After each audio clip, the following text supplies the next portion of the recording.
Hi, everybody. On behalf of LAist, welcome to the debut of our TV Pilot Club. My name is John Cohn, and I manage live programming and events for LAist and KPCC, and we're so glad you could join us. We invite you to engage with us and your fellow attendees in the chat section, and if you're in a position in which you can support LAist, we're always grateful for anything you can do. Go to support.laist.com/events, which is the easiest URL I've ever said. So I'm hoping our incomparable technical director, Tony Federico, has maybe put that up on the screen, or maybe Daphne Liu, our production coordinator, has also put that in the chat to help you out. Thank you again for joining us tonight. Without further ado, LAist arts and entertainment reporter, Mike Roe. Much for joining us for the very first LAist TV Pilot Club. I am Mike Roe. I cover arts and entertainment here, and I'm so pleased to be joined by our panel tonight. Please welcome Guy Branum, wonderful comedian and writer. Thank you so much to Erin Mallory Long, the host of the Best of Friends podcast, and also artist/comedy writer Katie Willert. Welcome, Katie. Welcome, Guy. Welcome, Erin. It's great to have you here tonight. I am so sad that we aren't able to be here in person. I'm sure you'll all be getting standing ovations right now, but until we can do that again, we're gonna have to watch TV and have a little talk about television together. I wanted to start out, I'm so excited to have a TV club because I have always wanted to have a club like this. I don't have the attention span for a book club, so let's get down to talk some Friends tonight. It's a show that I know a lot of us have watched every episode of, memorized every episode of. So I wanted to start just with Erin. You've done this Best of Friends podcast, and I was sort of curious about what made you want to go back and work on a show like that and look back at Friends, and how was it coming back and revisiting that again? It's thank you, Mike. It's it's really interesting because I started watching Friends right when I came out and I was a kid, and then I watched it the entire time it was on, and it ended when I was in college. So it's like a long span of my life, like elementary school to college.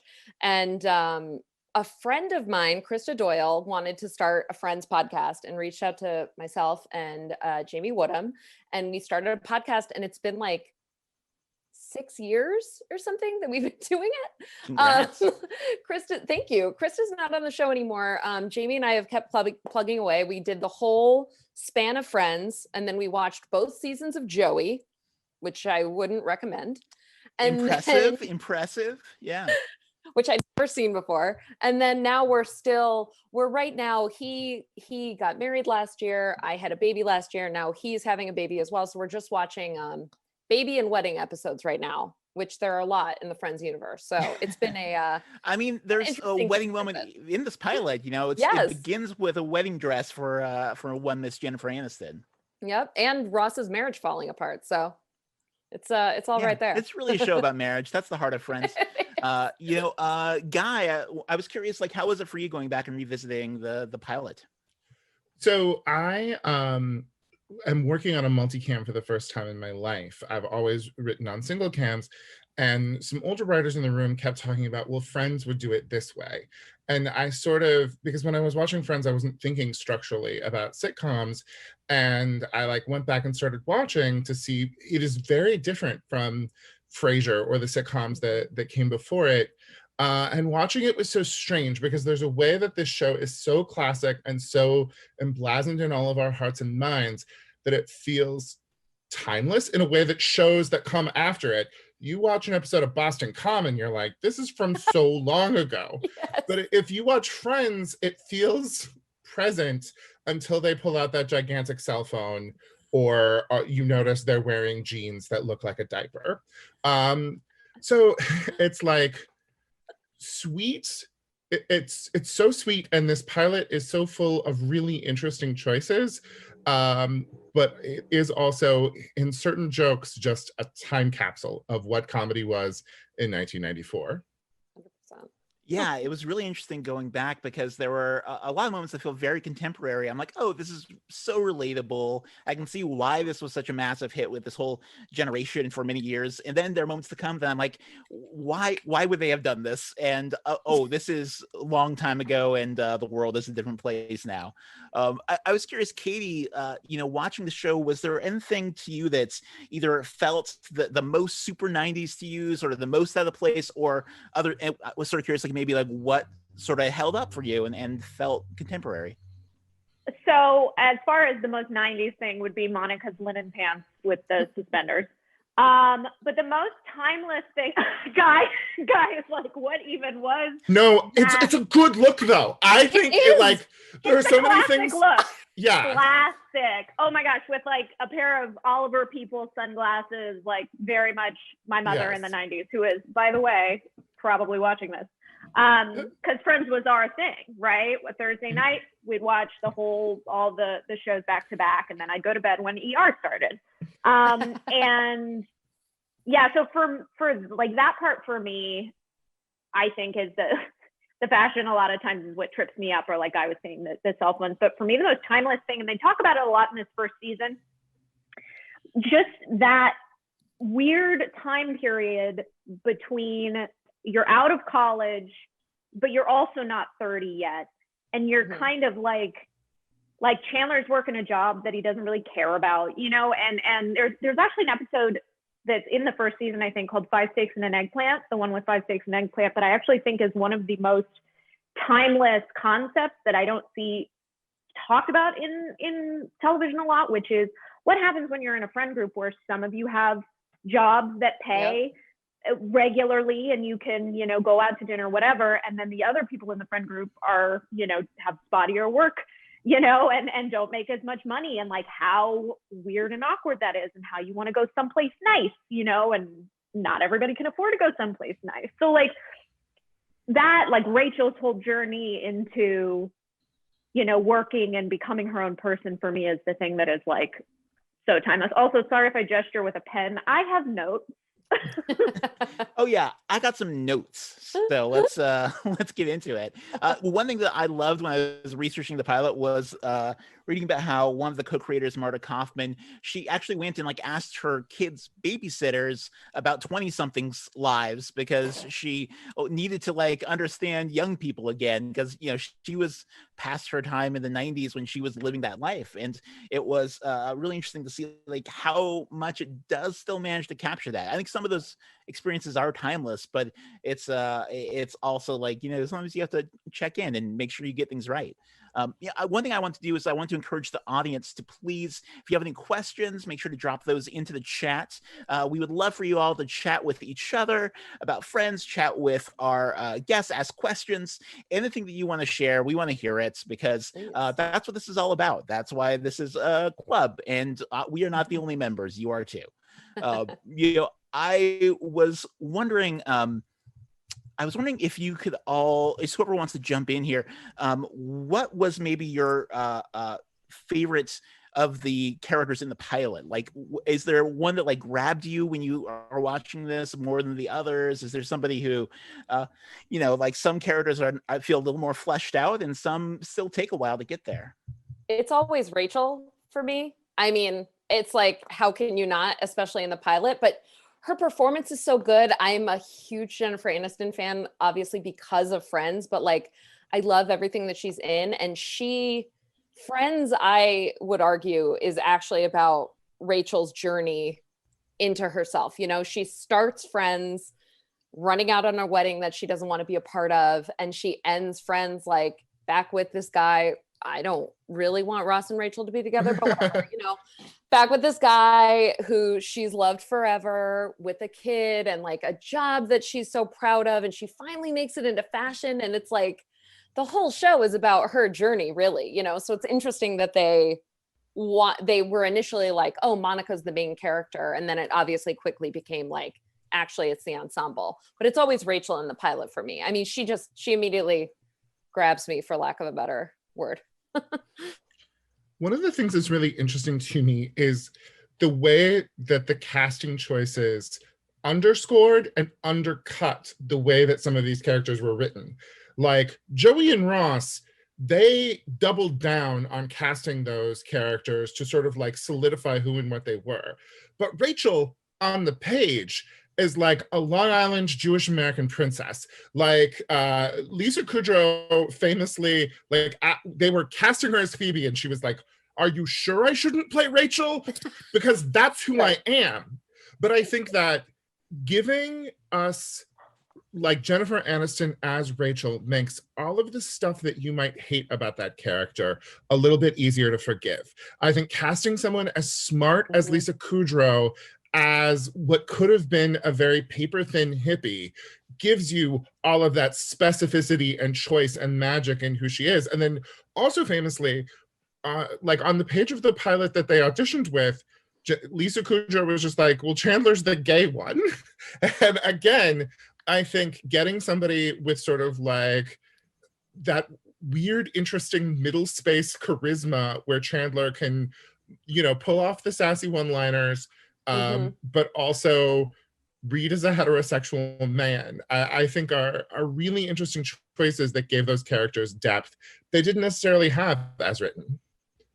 Yeah, it's really interesting, just like, you know, that short Chandler cadence develops where he is the most impersonated maybe person on the show. You know, there's everyone sort of becomes so much who they are, but I totally agree with that. Katie, who really grabbed you?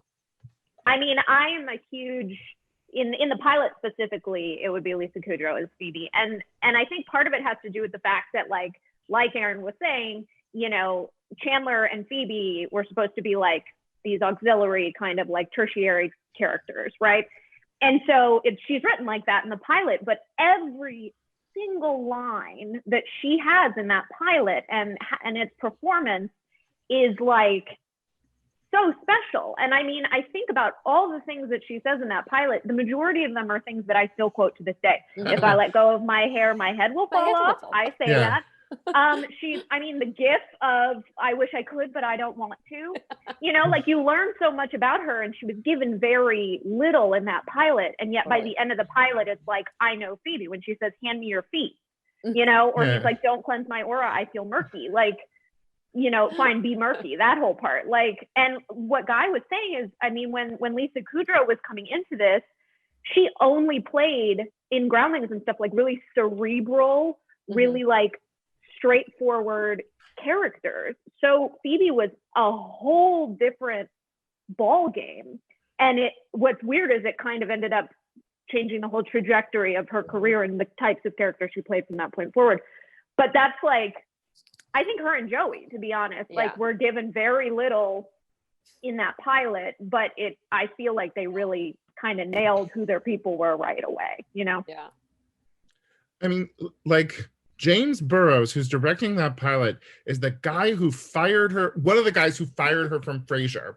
Like, she has talked in interviews about like her monologue about her mom killing herself. He wanted her to do it underneath the table. Like, this is clearly somebody who felt like she was in a defensive place. And I think like she, above all of them, every line, she's making a choice. She's doing something smart. She's working as hard as she can. Yeah, it's so impressive to watch. Yeah, she. I totally agree. You know, that's one thing that really can be said for this pilot is I think that a lot of pilots, you watch them and there's like a couple characters like have a moment, but I think one of the ones that makes this such a classic that everybody goes back to rewatch and sort of understand sitcoms from is that they really do get you interested in all of these characters from the beginning who you know, could have been very disposable characters, like, you know, when Phoebe is like just, you know, giving these overly personal details about her life to you know, Ross just being so sad the whole time. You're like, oh, I get who this guy is, I get who this girl is. And it's really interesting to watch. One question we just got from our crowd that I wanted to share is that someone was writing in to say, when Friends came out, I was a preteen. Now I watch and I'm older than these characters. Does anyone else have a take on relating to the show as the characters then versus now? Is there, maybe if you were growing up watching it as a kid, so watching it as an adult, like how has that changed for you? Do you want to start us off, Katie? Yeah, so for me, I think it's rewatching it again in my 20s, and like, I mean, I'm in my 30s now, but like rewatching it because I have all 10 seasons on DVD. That's like a treasure. My ex-boyfriend gave it to me for Christmas. It's the best thing he ever did for me. But like watching that, and that whole, there's the episode about like, do you have a plan? I don't even have a plus. Where they choose to just get drunk and they're like, I don't know what the heck I'm doing. And for me, that hit really hard. And like with the 5 Stakes and an Eggplant episode of like, okay, they're going to become, I know that they become fleshed out adult people. Like, I know that they kind of just take it and figure it out. And I know it's not real. I know it's fiction, but like, for me, I went, okay, I don't have a plus. But eventually we'll get somewhere where it's not so scary, And so that, I mean, and then I think just watching it as a kid, so much stuff went over my head. Yeah. I didn't quite pick up on everything. So it's weird watching it kind of through every phase of my life. And at this point, and I think Erin can attest to this, like, it's just my like white noise happy machine. Like I will just have it on in the background because just the sound of it, it's predictable, and the sound of it, like, lifts my mood. But yeah, definitely the whole angle of like becoming an adult, like a real grown up, not just playing house, like, having responsibility and stuff. So it's funny because even though I'm older than the characters in the pilot now, I still think of being like a little kid watching it. So it's like I still know in my brain that the actors are older than I am. So I still sort of like, I watch it and I'm like, well, I'm not there yet.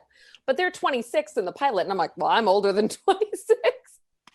But like my brain, maybe I'm not that smart. Like my brain still is kind of like, I don't know, maybe I'll get to their point one day. But right now I don't have to worry about that. Yeah, it was interesting going back and watching now. I had sort of the experience of like when I was growing up, for some reason, my favorite character was Ross. And I was like, why? That's like a serious a lack of self-esteem on your part, young Mike. But it was very interesting to see what it was like. Guy, was there, how do you sort of feel coming back to it? And has your perspective changed over the years? So I am like a very late Gen Xer. And so they were not like a bit older than me.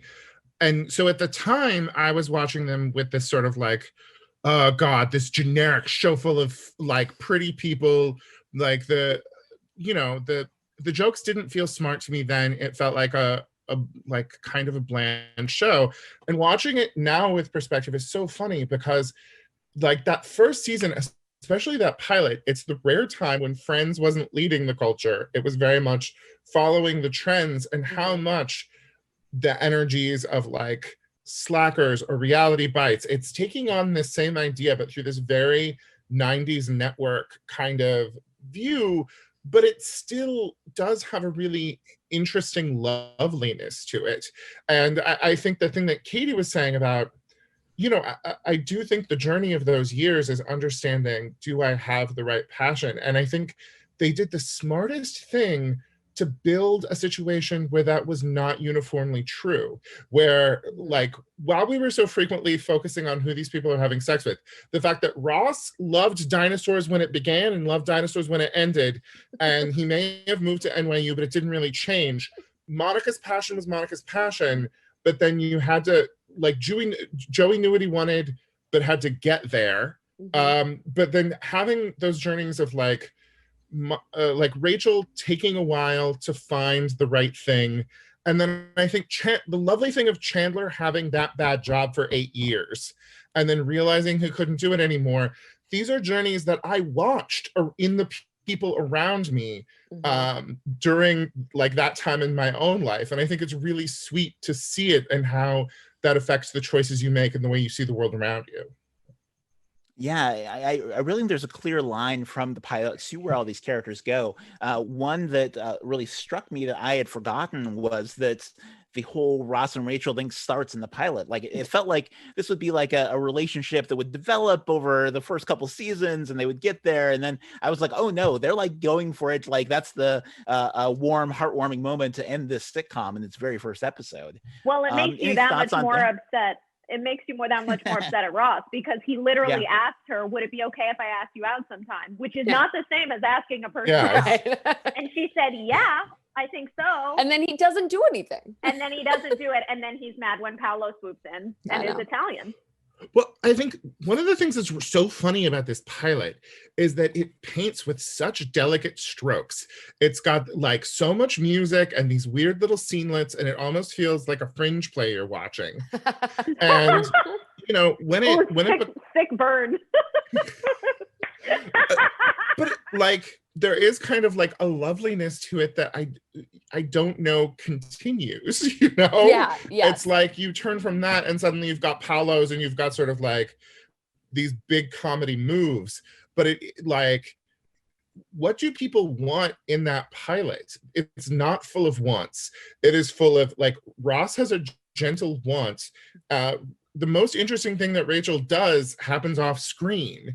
You know, it really does have kind of this like Gen X-y they watch TV, you know? It has kind of like a not full throttle energy that's nice. But also leads to situations like Ross not actually getting like a date. Right. Yeah, so many pilots now they start with like we have to grab people right away, and that this show it's from a different time, and they have it has a little bit more patience while also letting you sort of really see these characters. You know, I was curious.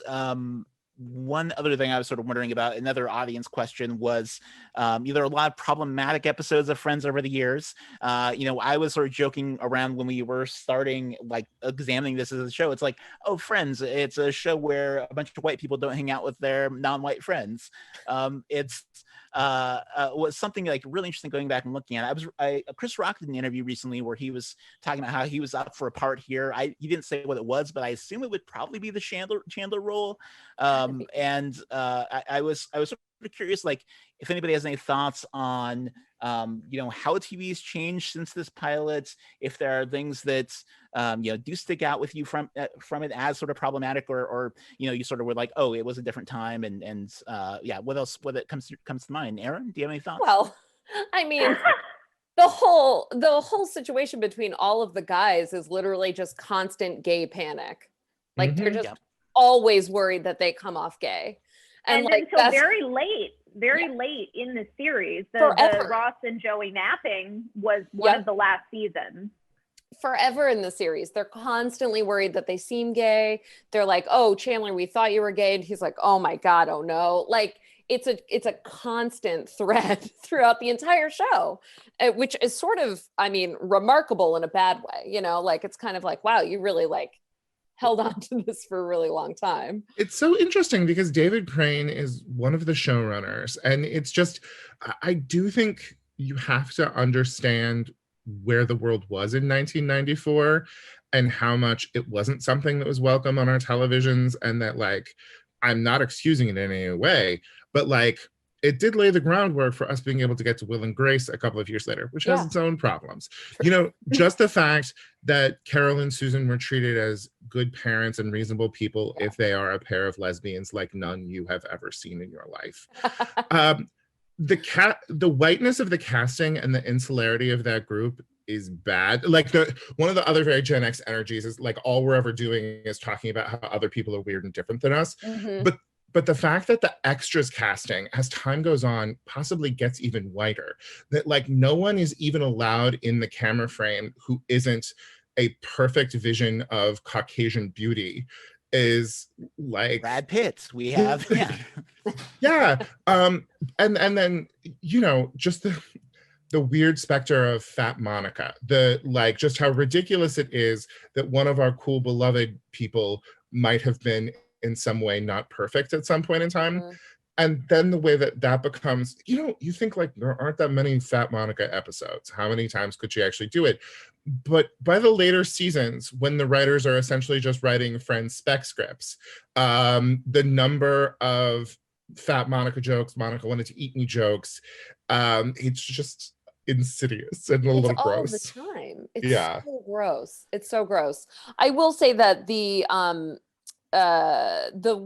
thing about Carol and Susan is it also gets us to the first lesbian wedding on TV, which I do think is important and nice. And I love their wedding. I love that episode. I love like the outfits the two of them are wearing. It's very 90s. They also butch Susan up over time. Like they don't full on butch her up, but like you get some shoulder pads, you get some lapels. Yep. 100%. I also just, it was a very interesting thing because like Guy was talking about the at the time, just like how I can imagine revolutionary the wedding was in that like her, I think it was Susan's father who's in like marine lapels, like walks his daughter down the aisle and like, Leah Delaria playing a predatory lesbian on, trying to like but it is an interesting thing of like, I guess the broad strokes have to happen up top in order to be able to kind of get more dialed into it. And I love the fact that Ross like shows up for Carol in that scene and is like, if your parents can't accept that, he got past his own stuff for a while, like to be able to be there for her, I think is like, nice. But Fat Monica is just, they do lean way harder into it later in this, which is so odd to me because actually, no, it's not odd to me because it's still because Wade is still a punchline in media even today. It's also funny to me that like there isn't even space for like acquaintances who are gay in a non-predatory way. Like the only time gay men show up is to hit on one of the guys, and it's like Rachel works in fashion, and also by the time we're ending up, it's 2002, 2003, and there isn't just like a fun person. It's strange. It's like they live in New York City and they have no gay friends. Like it's a weird choice on the show. A lot of people in the chat were actually asking about Carol, asking about why she was recast and that sort of thing. I don't know if anybody knows about the casting with that, but just any other thoughts on, the show starts in the pilot with, this Ross is so broken and he's so sad that his wife has left him for another woman. And I was actually surprised they don't treat it too badly from what I would have expected from the time, as far as like he's saying, she didn't know. How was I supposed to know? And it's less blamey than I expected going in, remembering that. But just any thoughts on Carol, on those relationships, anything you guys want to share? Well, except that Ross makes that comment about she drank her beer straight from the can. I should have known. I should have known. Yeah. Which I was watching that. I was watching that today and I was like, what does that even mean? Like, only lesbians like beers? Yeah. I was like, and also like, look at the lesbians that they have. These are Chardonnay lesbians. It's like, what? What's happening?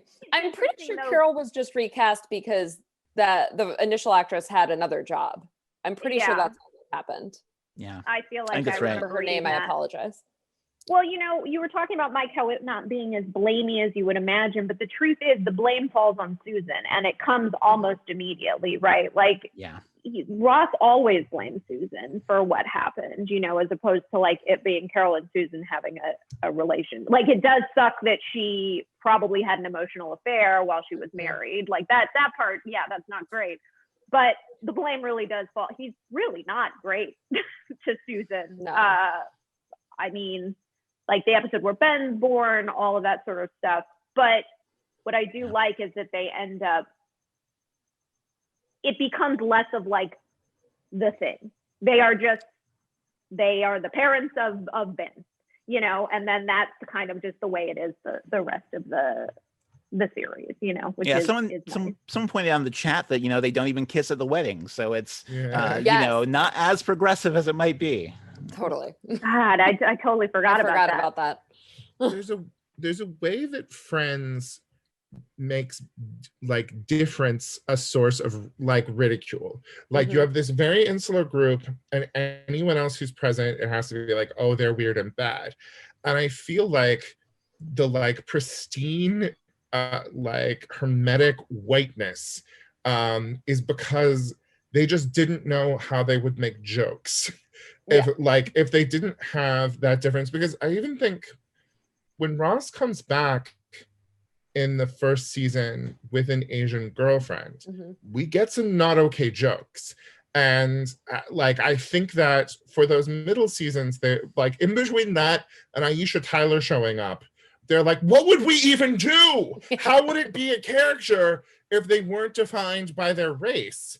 And you know, it's gross for such a nice show. Yeah. Well, I think about the Aisha Tyler thing of that joke of she says to someone, "You go, girl." I think it's Monica with the braids.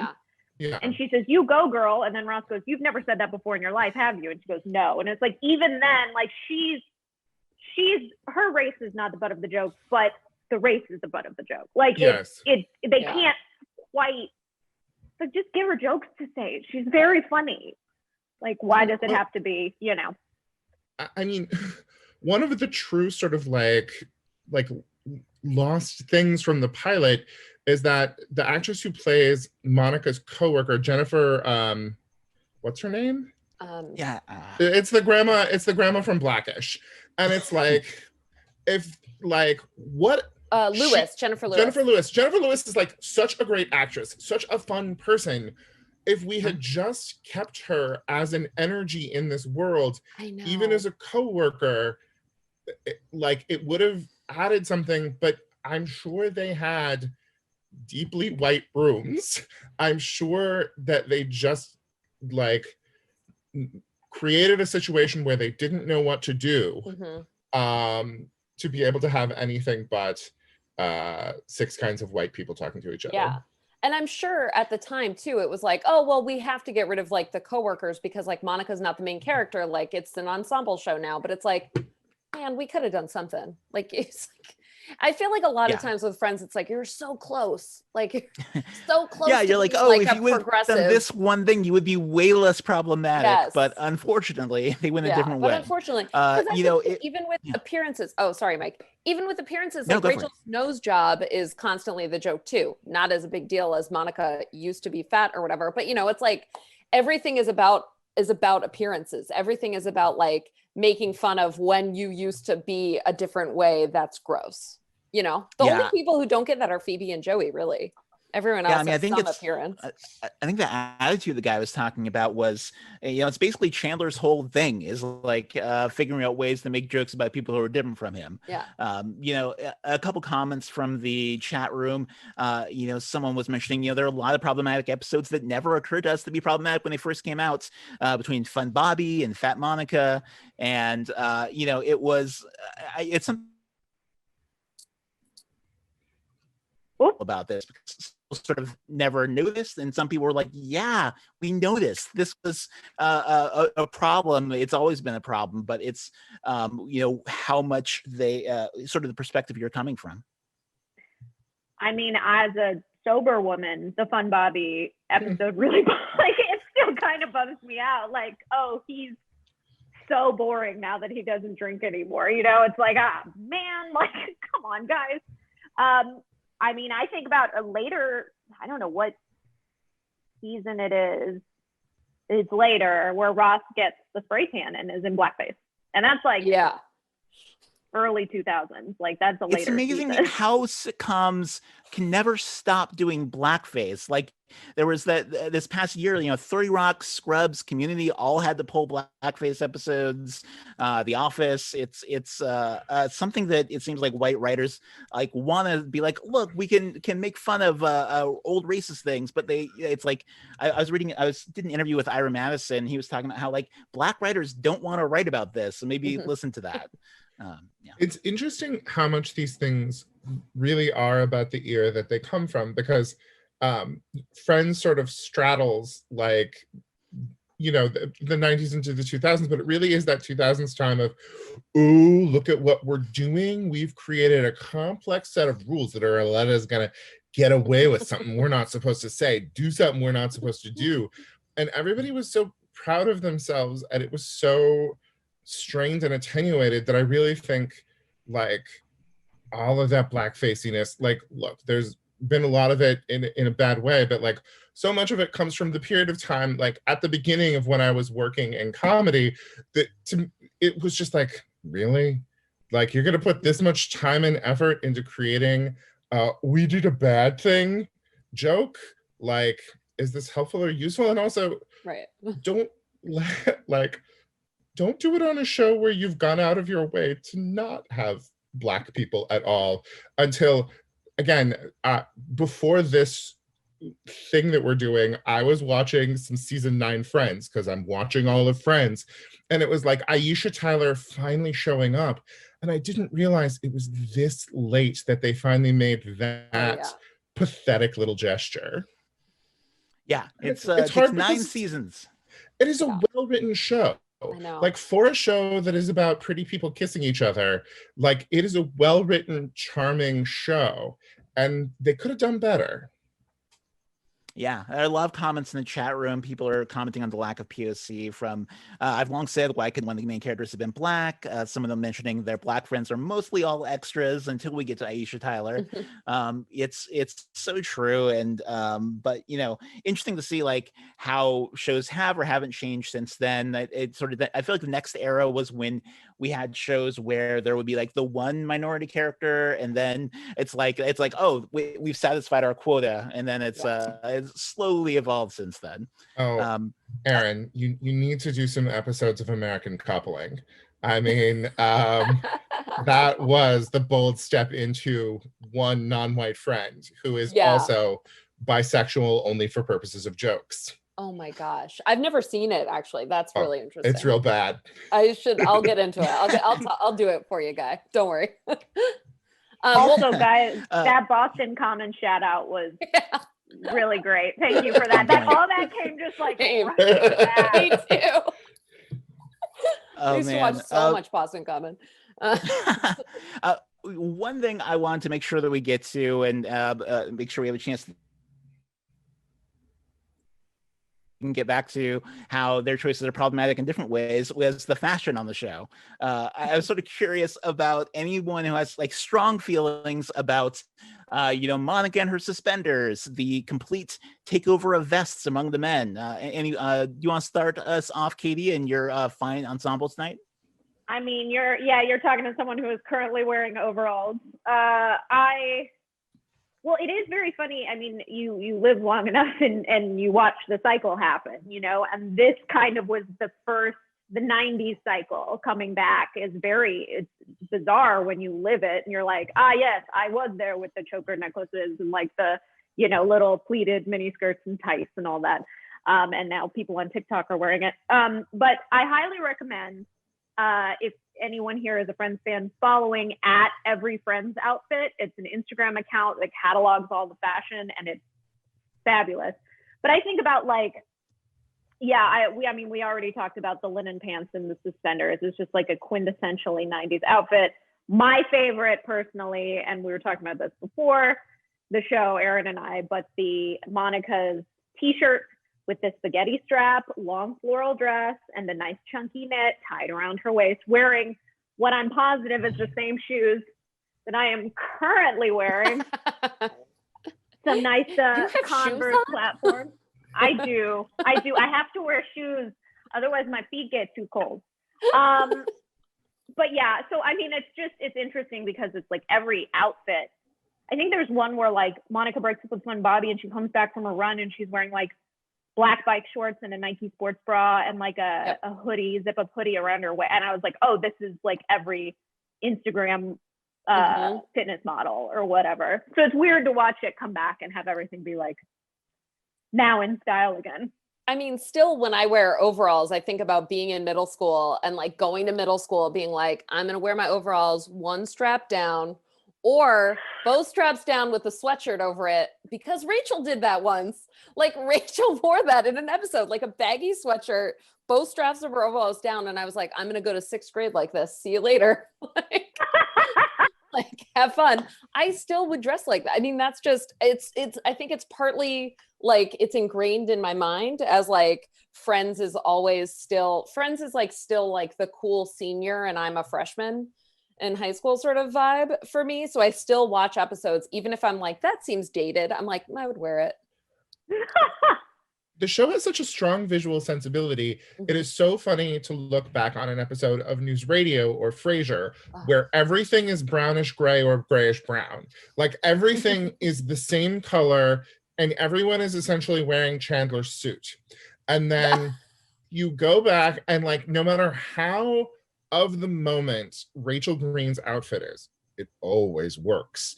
Like it is devastating to watch. And all of those haircuts move so beautifully, are so good. Like the journey of Monica haircuts has been very exciting for me because there's so much variation and they all work and are all cute. And if there's something that show understood, it's that people are watching this because everyone is the cute one. Yes. So let's make that work. Right, because even when I feel like they always make characters always make creepy comments about Rachel and Monica, right? And then people don't really make creepy comments about Phoebe, but I'm like, Phoebe is beautiful. Like, so it's like this weird thing where if Lisa Kudrow's your like offbeat, like not conventionally attractive one, I'm sort of like, But that is, it's the hard thing about the show that it like, it's such a sweet, fun show, but it wants to let so many people know that there's no space for them. Yes. And I think that it makes it a little hard to watch and is sort of reflective of this almost 80s sensibility of, oh, I wish I could aspire to be like Molly Ringwald. Instead of, I think, a lot of the way friendships are presented on like something like Never Have I Ever or On My Block or shows from now that really are like, oh, they would be friends with me. Mm-hmm. Yeah, and there are uncool people who are a part of the friends groups on these shows. Like it's not just following the most all together people who obviously have never had to deal with being unpopular in their lives. I honestly, it just made me think of when Phoebe's going to see, who was it? Why can't I think what Hank Azaria's character's name is? Erin, what is it? David. When she goes to she's going to go to the party and she wants to make she wants to make Mike feel bad. Mm-hmm. And she comes in and Joey goes, oh my God, you're stop eating hot, which is like the sweetest like I was like, oh Joey, that's very sweet of you. But yeah, she's like, it is an interesting thing of just like everybody's gorgeous. Yeah. Everybody's like, oh, you're all hot. I'm sure that even if you put the Dudley Moore haircut on Monica, she still looks great.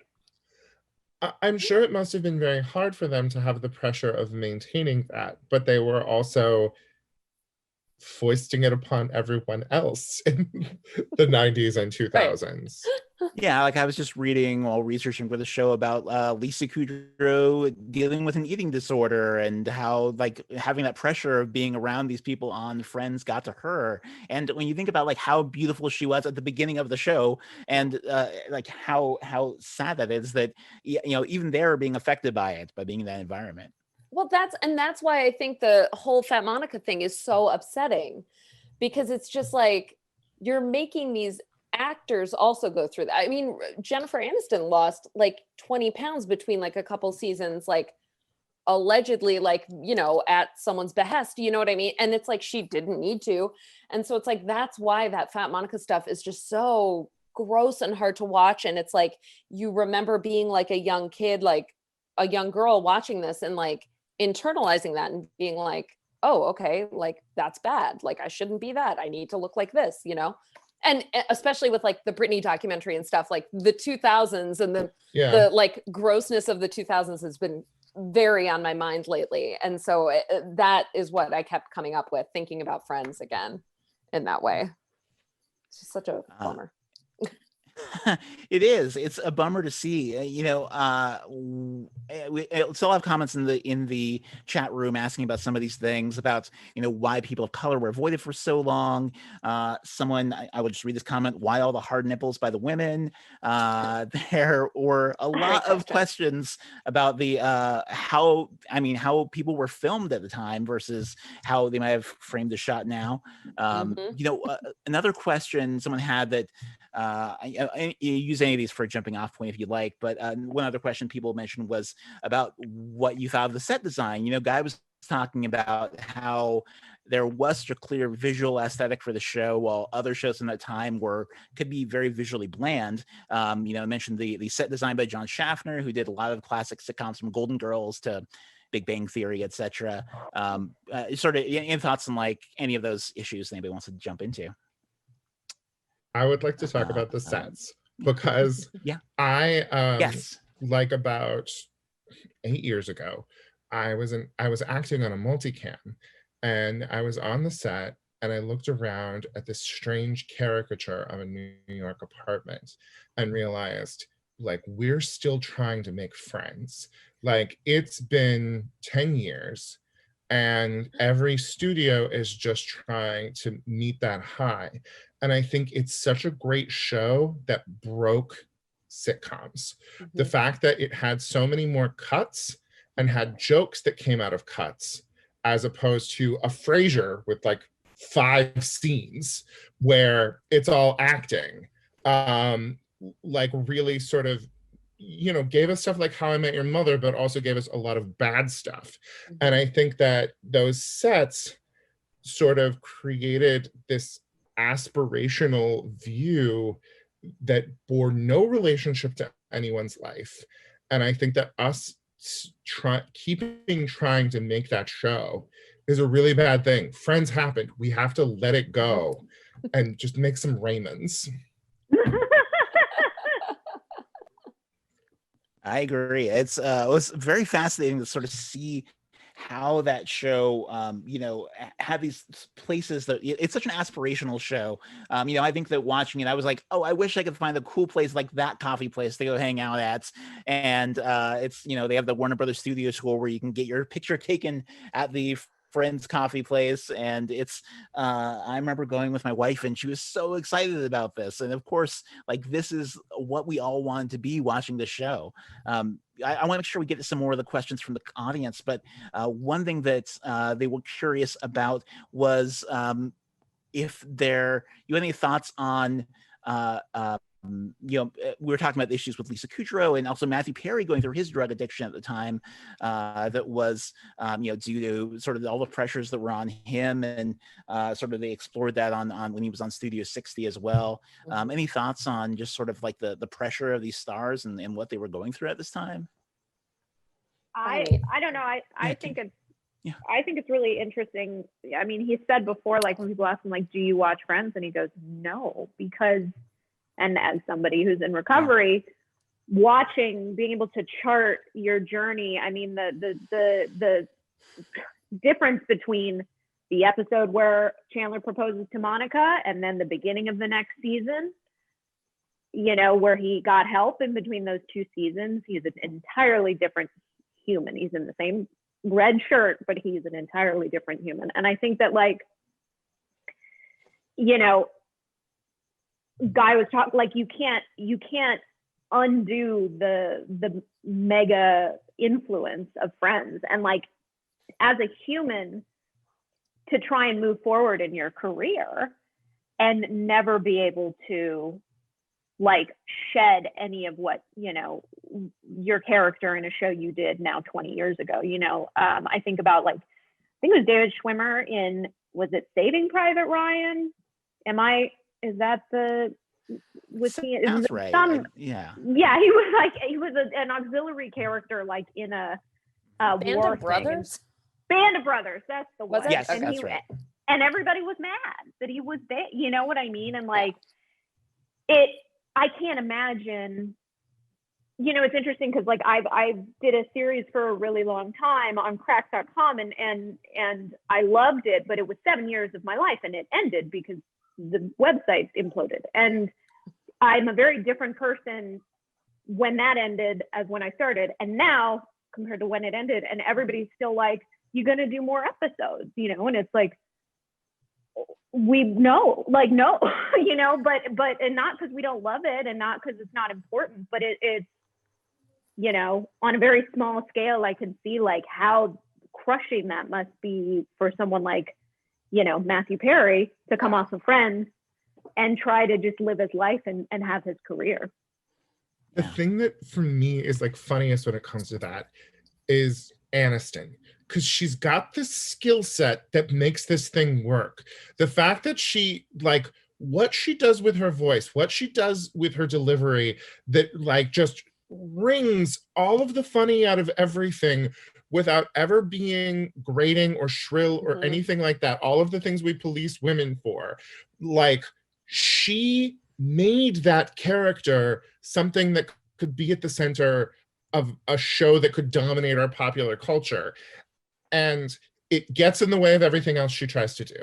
Like all we can see is Rachel when she tries to give us all of this other stuff, and it must be really hard for an actor. Yeah. It's interesting to see like how you know, they became sort of the biggest stars on TV. I was doing an interview with one of the cast of The West Wing recently, and he was mentioning how they were very jealous of the Friends cast because by the end of the series, they were like showing up for read-through and then shooting, and there was like the 2 days a week that the Friends cars would be on the lot. And you know, it's something that they went through so much, so many years. They were, you know, you can understand why they may have wanted to move on at the end, no matter how much money was getting thrown at them. I have to say of everybody, sorry, Mike, of everybody in the cast, I think honestly, Matt LeBlanc has done the best to like kind of just he's done so much more, I think, outside of this. And when I see him, I think like, oh, he played Joey, but he's Joey. Like episodes, and like he did Top Gear for a little bit, and then he did that Man with a Plan. Like he's working, and I wonder why for him it was because I mean Joey's such a specific, I think maybe that's why, is Joey's such a specific character that if you play, he can play against type, you know, but like or play two type. I would say episodes and the comeback allowed Kudrow and LeBlanc to sort of go through their hell and come out the other side. I mean, he's working with David Crane. He is able to maintain his own energy while being somebody who is sophisticated, who is smart. That moment on episodes where he's explaining why the other woman needs to be into him, and the British lady is like, we made 6 seasons of this show. And he's like, how many episodes of that? And she's like, 24. It's really great. But I think that the solidarity within the cast, there were a lot of things that went wrong, but the solidarity within the cast, the fact that Courtney Cox did not play star moves and said, we need to work together, is what made that show be able to last as long as it did. And like listening to Kudrow in interviews be like, it was a part-time job for which I made so much money. I wanted to do it, but also by that point in time, they so understood majority rules. Like I just respect their collegiality so much. Oh yeah, I totally agree. It's been impressive too, like seeing the way that a lot of them have been able to pursue projects that they're passionate about, and nobody has to work for a job. They're all able to do interesting series and shows that, you know, probably wouldn't happen without their names being attached to them.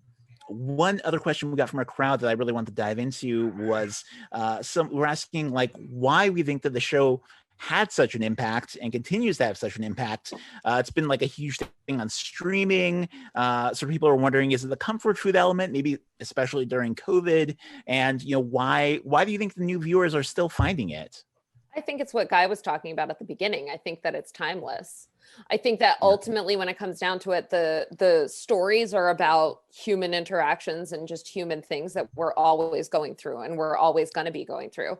I mean, on our podcast, like, we have teen listeners. We have like 14-year-olds who are just watching Friends for the first time and have watched it 7 times since last year, and like are listening to my podcast about it because they're like obsessed with Friends right now and they're 14, you know? So I think that's how you, I think it's because of streaming, that's how you relearn, that's how you meet up with The Office and Friends and all of these sitcoms. Cause I think a sitcom works best when it's kind of this universal truth and this universal thing.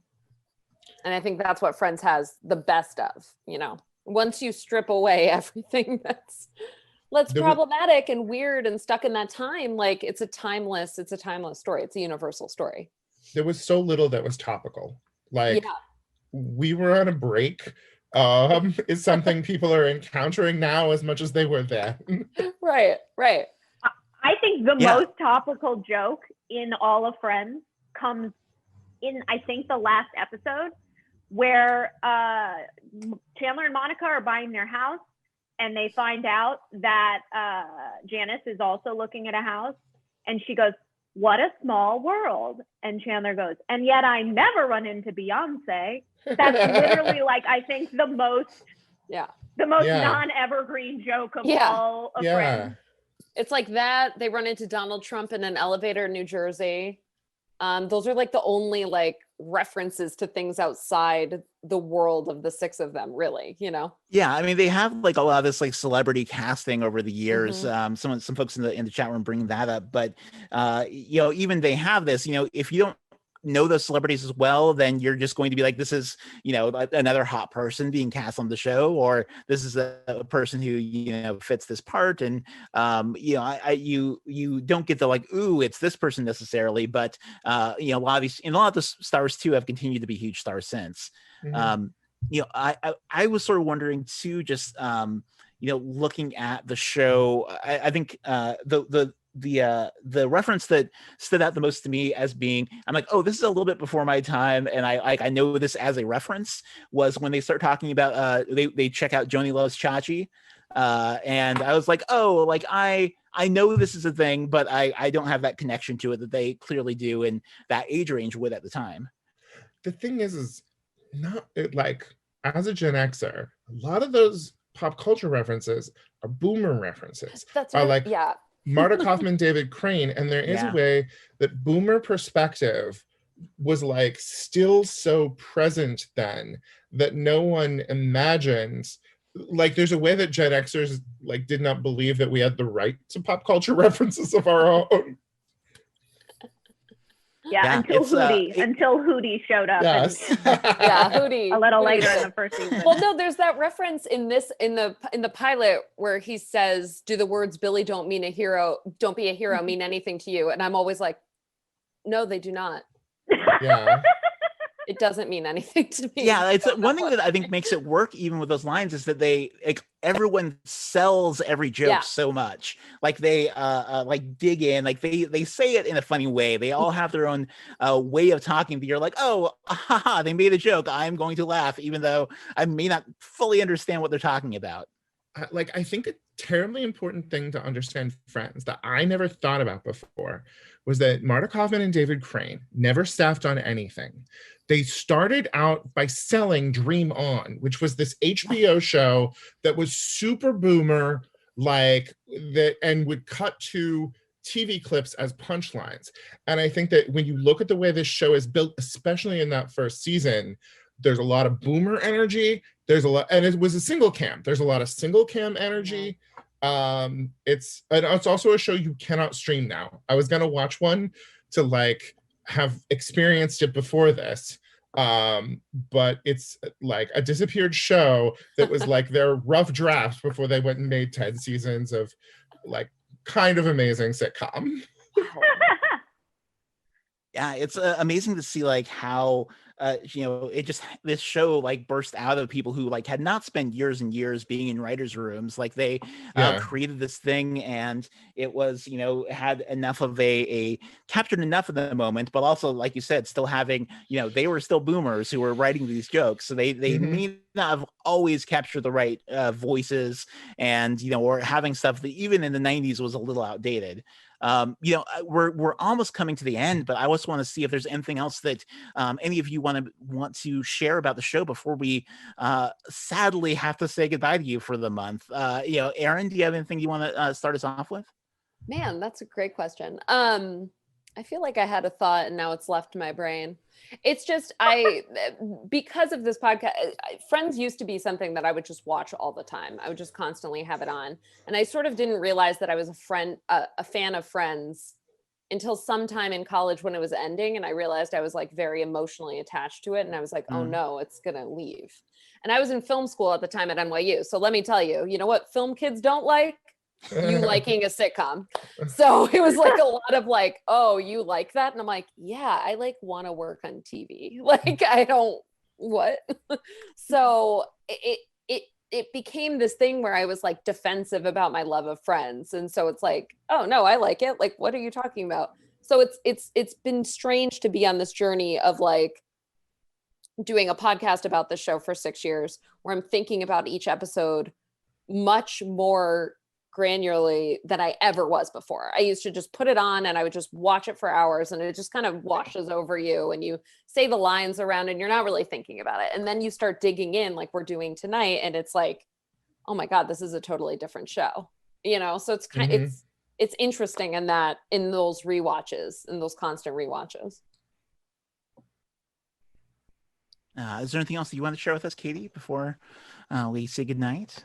Well, I mean, the reason Erin and I are friends and have been friends for the last 6 years is because of Friends. Our friend Dan O'Brien connected us via email and was like, Katie, you love Friends. Erin, you love Friends. You two should be friends. And I guested on her podcast, and the rest is history, so it's very important to me. And I had a boyfriend once who like didn't watch Friends, which is fine. But we were watching an episode and he like made a snide comment about Friends, and I like had to like get up and like leave the room and then come back and be like, if you're gonna make fun, like if we're gonna be together, you can't, like, you don't have to like it, but like you can't be crappy about it to me, because it really is an important show.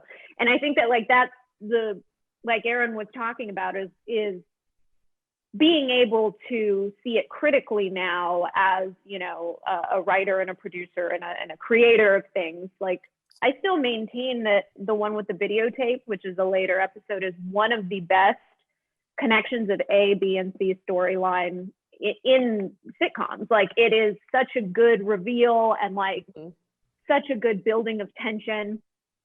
And, and to also be able to be critical of, the parts of it that are critical and still love it so deeply. Like the two can exist, that duality can exist. Like, if they could have done better, they would, but they didn't. So, we get to have these conversations, and also, appreciate the parts of it that are important. But it's like a big touchstone. I mean, my mom and I are still, she responds to any celebratory text message that she sends me with, oh, I know, in all caps. Like, it's just such a part of my DNA. Yeah. So when, to be a part of this chat tonight is like very cool.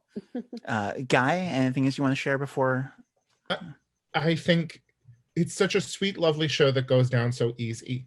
And for all of the things that we point out that are shortcomings, I think it's important to interrogate ourselves personally as a white person, like, shows like Girlfriend, shows like Living Single, that we should also be streaming, that like are also really great shows. And why does this go down so much easier? Why is it so smooth? Why isn't it possible for shows like those to be behemoths? Because they both should have been. Also, let us never forget that Kelsey Grammer was an executive producer of Girlfriends. But I think the best criticism, the best exploration of Friends, in my opinion, are the 2 seasons of The Comeback, Mm-hmm. which I think in a really brilliant way. I have a chapter in my book about the way that it breaks apart the way that we tell comedy stories on a multicam, on a single cam, and in reality. And I think I want to talk to Michael Patrick King and Lisa Kudrow so much, because I think it really explores the different ways that we think about comedy.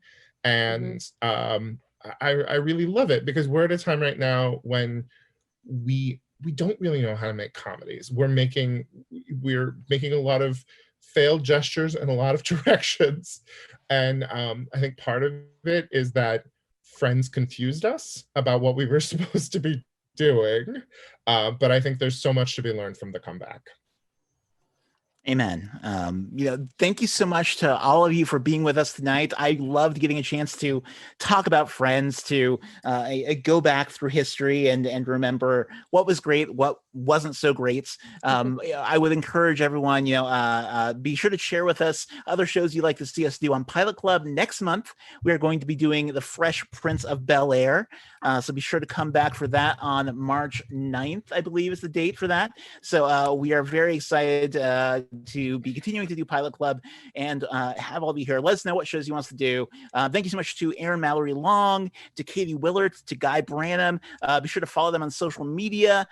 Be sure to stay tuned. And thank you so much for being a part of this. Thanks for having us. Yeah, Thanks for having us.